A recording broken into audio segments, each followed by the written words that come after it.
Hi friends, నేను మీ పల్లవి everything cooking and craft. ఈరోజు మనం మక్కగుడాలు ఎలా చేసుకోవాలో చూద్దాం. ఇది తెలంగాణ స్పెషల్ వంట అండి. చాలా బాగుంటాయి. కరెక్ట్ కొలతలతో ఎలా ఉడికించుకోవాలో, ఎంతసేపు ఉడికించుకోవాలో అనేటి కరెక్ట్ మెజర్మెంట్స్ చెప్తాను. వీడియో చివరకు చూసేయండి. ఒక గిన్నె తీసుకొని 3 గ్లాసుల మక్కగుడాలను వేసుకున్నాను. మక్కల్ని అంటే పోటు మక్కలు అండి, మనకు బయట దొరికే వట్టి కావు. ఇవి పోటు మొక్కలని వేరే సూపర్ మార్కెట్లో దొరుకుతాయి, అవైలబుల్గా ఉంటాయి. ఒక గ్లాసు మక్కలకి 3 గ్లాసుల నీళ్లు పోసి నానబెట్టుకోవాలి. ఓవర్ నైట్ నానబెట్టుకోవచ్చు, లేదంటే 6 అవర్స్ నానబెట్టుకోవచ్చు. 6 అవర్స్ తర్వాత ఇవి బాగా నానిపోయి ఉంటాయండి. చూడండి, ఇలా విరిస్తే మనకు విరిగిపోతుంది. ఇలా విరిగిందంటే అవి బాగా నానాయని అర్థం. నానిన మక్కల్ని ఒక కుక్కర్లో వేసుకొని 1 టీ స్పూన్ సాల్ట్ వేసుకొని ఉడికించుకోవాలి. ఆ నీళ్ళు పారవేయడం అవసరం లేదండి, మనం ఫస్టే కరెక్ట్ పోసుకున్నాం కదా, ఉడికించుకోవాలి. ఇది ఇలా ఉడకడానికి ఒక 1/2 అవర్ పడుతుందండి. మనం కరెక్ట్గా పోసుకుంటే మనకు కుక్కర్ నుంచి వాటర్ అనేవి బయటకు రావు, ఇలా కరెక్ట్గా ఉడుకుతాయి. 1/2 అవర్కు బాగా ఉడికిపోయి ఉంటాయి. ఒకసారి మూత తీసి చూసుకోండి. ఇలా ఒకసారి చెక్ చేసుకున్నారంటే బాగా మెత్తగా ఉడికి ఉంటాయి. ఒకవేళ ఇంత మెత్తగా ఉడకలేవు అంటే ఒక 10 నిమిషాలు, ఒక 2-3 మళ్ళీ విజిల్స్ వచ్చే వరకు ఉడికించుకోండి. వాటర్ గిట్ట తక్కువ ఉంటే మళ్ళీ కొన్ని వేసుకొని ఉడికించుకోవచ్చు. ఉడికించిన మక్కగుడాలను ఇప్పుడు పోపు పెట్టుకుందాం.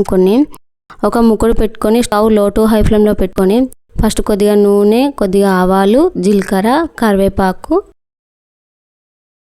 ఒక ఉల్లిగడ్డ, 2 కట్ చేసిన మిర్చి వేసుకొని బాగా వేపుకోవాలి. ఇలా బాగా వేపుకుంటే అవి టేస్ట్ బాగుంటుంది, అంటే మిర్చి కూడా తినొచ్చు ఇందులోవి. అలాగే కొద్దిగా పసుపు వేసి బాగా కలుపుకోండి.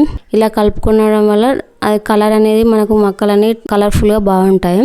పసుపు అనేది కొద్దిగా ఎక్కువనే పడుతుంది ఇందులో. ఇలా కలుపుకున్న తర్వాత ఇందులోనే కొద్దిగా కొత్తిమీరాకు వేసి బాగా వేపుకోవాలి.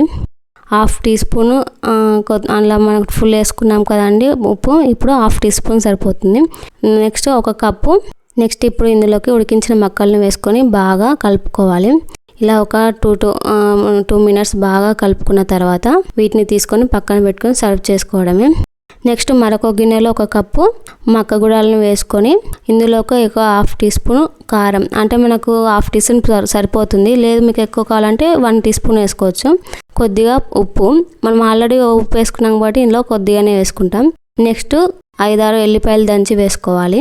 ఇందులోకి కొద్దిగా కొత్తిమీర కూడా వేసుకొని నిమ్మకాయ పిండుకొని సర్వ్ చేసుకోవడమే, అంతే అండి. ఇది ఒక వెరైటీ, చాలా బాగుంటుంది.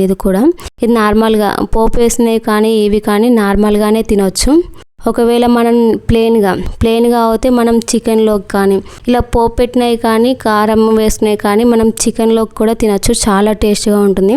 ఈ తెలంగాణ సైడ్ మాకు పార్టీలు అంటే మక్కగుడాలు ఉండాల్సిందే, అలా ఉంటుంది. టేస్ట్ మాత్రం సూపర్గా అదిరిపోతుంది.